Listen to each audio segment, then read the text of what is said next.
आज आप लोग बहुत ही प्यारे सोहर गीत का आनंद लीजिए।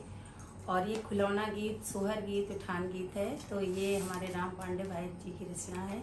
इसमें देखिए चंदन बुआ है जो अपने भैया जी के यहाँ भतीजा हुआ है, तो बहुत खुशी खुशी सारे शगुन मना रही हैं। तो सुनिए और चंदन बुआ की खुशी देखिए सोहर में। नाच रही खुशी खुशी चंदन बुआ, हाँ चंदन बुआ,